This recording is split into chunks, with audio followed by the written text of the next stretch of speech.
My name is Wolf Brazier. I was born near the Royal Marines Training Center in Devon, England. I've had to endure a tough life in the urban jungle as an administrative assistant. I've crossed the Golden Gate Bridge in San Francisco. I've escaped from Epcot Center in Orlando. And I've been to the top of Chicago's Sears Tower twice. The city can be quite treacherous, but I'm going to show you the skills needed to survive. Your lips are chapped and bloody. Your pant legs are soaked up to your knees, and 2 of your companions are dead. This may sound like an ascent up Mount Everest, but it's actually just your daily commute during an average winter in the Midwest. In this episode, I'll brave the unforgiving, frigid elements to show you how stupid it would be to challenge the icy stare of Satan's cold counterpart, Jack Frost, unprepared. At the risk of sounding hyperbolic, wintertime in the Midwest is really cold. Look, there's a PBR can in there. Well, it's really important in the Chicago winter, and any winter in general, you gotta have the right footwear. You run around here in your tennis shoes, you're gonna go home with wet socks and probably frostbite. In wintertime, it's really important. Make sure you cover up and don't expose lots of parts of your body. Your face, unless you're wearing a ski mask, and you want to look like a thug, that's going to be exposed any way you go about it. But proper use of gloves and layers, scarves, and a nice thick overcoat is going to help protect you against some really brutal wind. Snowfall's been known to accumulate up to 3 inches in a half hour or less. Snowstorm came up tonight. Only lasted for about that long, maybe closer to an hour.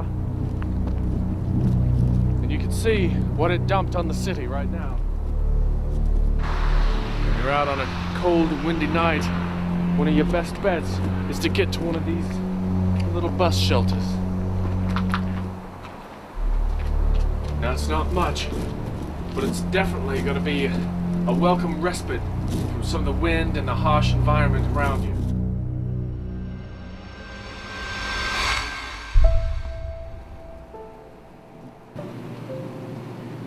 It's really awe-inspiring. It may be cold,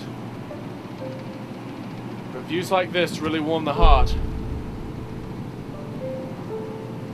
This is just a massive tree limb down right here on the sidewalk. I don't even know where this one came from. There's not a tree around here that could stand a limb this big. See, they just come out of nowhere. Sometimes they get caught on the wind, they just fly in.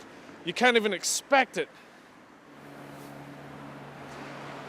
A lot of times, right after it snows, you're gonna get the sidewalks just gonna be caked in ice and snow, and then it's going to be really hard to get around. Now, we've had the benefit of having this sidewalk cleared off already. After this most recent snowstorm, I'm going to demonstrate to you, if this were the sidewalk, the best way to get through. So I'm just going to dive right in here. You can see it's going to be really slow going. You're not going to be able to get where you're going very fast. You just want to take your time, avoid the yellow snow. If you got something to grab onto, go on and latch onto it, because it's going to give you some stability. The rest is just mad. But the Midwest can see this type of snow often, especially in the wintertime. Now, if you're going through a particularly high snowbank and you fall, you don't want to panic. You just kind of want to roll out of it and get to the clear part. You may have snow on you, but it'll come right off. And there, you don't get bogged down in a bunch of snow. freeze to death, hypothermia, dysentery, all that bad stuff that happens when you're waist deep in snow.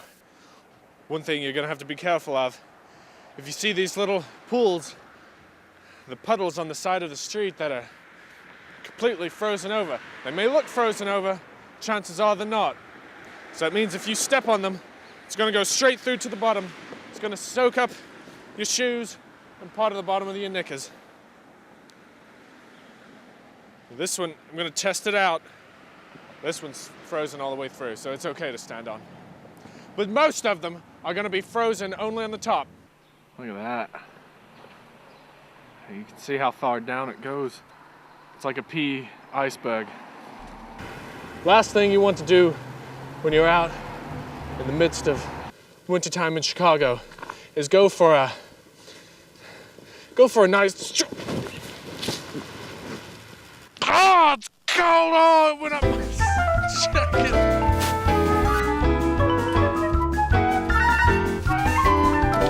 Degrees. Whoa. Did you get that? It's good. Salt can be good in the wintertime for clearing out the ice and the snow that cakes up on your steps and in your doorway. But the bad thing about salt is you get it on your shoe, it eats away at the soles of your shoe, you track in that water with the salt in it into your house, and then it stains your floors and carpets. A wintertime necessity is a good doormat that can take the rubbish off your shoes. And it's essential for keeping your house tidy. Make sure you kick off all the excess. The only thing that can rival Lady Winter's beauty is Lady Winter's deadly caress. It's easy to lose hope and believe there's no escape from this dark, slippy, glacial crevasse of blustery despair. When you find yourself on the ground, ready to surrender, it's important to pick yourself up, dust yourself off, and give old Jackie Frost the middle finger.